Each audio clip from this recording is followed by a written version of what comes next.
Nama saya Agnesia Britis Arianto, nomor absen 2 dari 12 IPS 2. Di video ini saya akan menjelaskan tentang globalisasi. Globalisasi menurut Selo Sumarjan merupakan terbentuknya sebuah komunikasi dan organisasi di antara masyarakat satu dengan yang lainnya yang berbeda di seluruh dunia, yang memiliki tujuan untuk mengikuti kaidah-kaidah baru yang sama.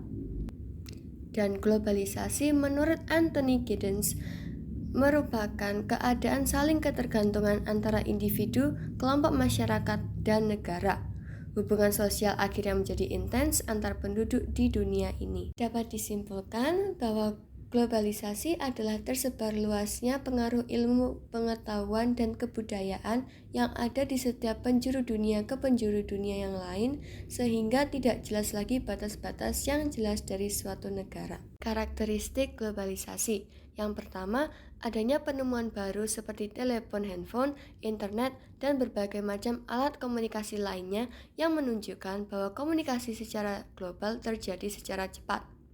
Yang kedua, pasar dan produksi ekonomi di semua negara saling ketergantungan dengan produk yang lainnya karena perdagangan internasional.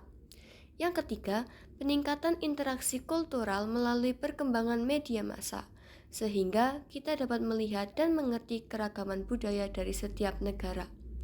Yang keempat, meningkatnya permasalahan bersama seperti pada bidang kejahatan dunia, krisis multinasional, atau kerusakan lingkungan. Proses terjadinya globalisasi. Yang pertama, globalisasi era pramodern. Walaupun globalisasi sering dikaitkan dengan dunia yang modern dan berhubungan dengan kecanggihan serta teknologi yang modern, namun ada pendapat yang melihat bahwa proses globalisasi sudah terjadi sebelum zaman itu, dan itu adalah era pramodern. Era ini ditandai dengan zaman kerajaan, penyebaran agama, jalur perdagangan Silk Road, dan migrasi antar benua. Pada era ini, periode pramodern berlangsung sekitar tahun 3500 sebelum Masehi hingga 1500 sebelum Masehi. Yang kedua, globalisasi era modern awal. Pada periode tahun 1500 sampai 1600-an terjadi kebangkitan Imperium Maritim Eropa, yang imperium utamanya yakni Portugis dan Spanyol, kemudian disusul Imperium Belanda dan Britania. Kondisi ini menjadi titik awal ekspansi negara-negara kolonial dari Eropa menuju benua lain. Pada era modern awal, imperium-imperium tersebut melakukan ekspansi dengan tujuan utama untuk berdagang.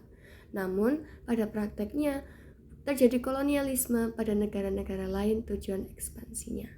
Yang ketiga, globalisasi era modern. Era ini terjadi sekitar tahun 1850 hingga 1970. Perbedaan dari era ini dengan era modern awal adalah dari tujuan ekspansi para imperium Eropa, cara mengelola perdagangan global, serta tingkat pertukaran informasinya. Era ini juga ditandai dengan meningkatnya perdagangan internasional yang dituntut dengan meningkatnya perkembangan bank multinasional, alat komunikasi, serta transportasi yang semakin modern. Yang keempat, globalisasi era kontemporer. Terjadi sejak akhir periode modern hingga saat ini. Pada periode ini, globalisasi yang terjadi semakin mudah dan cepat dalam membantu kebutuhan manusia untuk mengakses informasi dan mendapatkan kebutuhannya. Kemajuan teknologi yang selalu up to date juga menjadi ciri khas dari globalisasi era kontemporer ini. Penyebab globalisasi. Yang pertama, perkembangan teknologi. Globalisasi bisa muncul karena perkembangan teknologi yang memungkinkan masyarakat di dunia dapat saling berkomunikasi dan bertemu, mulai dari internet, akses komunikasi, akses transportasi, hingga akses keuangan. Kedua, kerjasama internasional. Kerjasama internasional seperti kesepakatan perdagangan ekspor-impor membuat barang dan jasa dari negara A dapat dikonsumsi oleh masyarakat negara B. Semakin banyaknya kerjasama internasional, berarti globalisasi semakin terasa. Yang ketiga, kemudahan transportasi. Hubungan antar masyarakat di dunia mulanya terhambat karena akses transportasi yang belum memadai. Namun, perkembangan teknologi dan kemudahan transportasi memunculkan alat-alat transportasi baru yang dapat digunakan masyarakat di dunia untuk saling berpindah sehingga tak lagi memikirkan jarak dan waktu. Keempat, prinsip ekonomi terbuka. Prinsip ekonomi terbuka kini hampir dianut oleh semua negara, sehingga terjadilah perdagangan global yang memungkinkan pertukaran barang dan jasa. Bentuk-bentuk globalisasi. Globalisasi di bidang ilmu pengetahuan dan teknologi atau IPTEK ditandai dengan munculnya internet sehingga semua informasi dapat diakses oleh banyak orang dan dalam waktu cepat. Globalisasi di bidang ekonomi ditandai dengan adanya perdagangan internasional antar negara dan waralaba internasional. Begitu juga dengan e-commerce atau marketplace di berbagai negara yang menerapkan perdagangan bebas. Globalisasi di bidang komunikasi ditandai dengan munculnya handphone dengan fitur-fitur yang semakin canggih.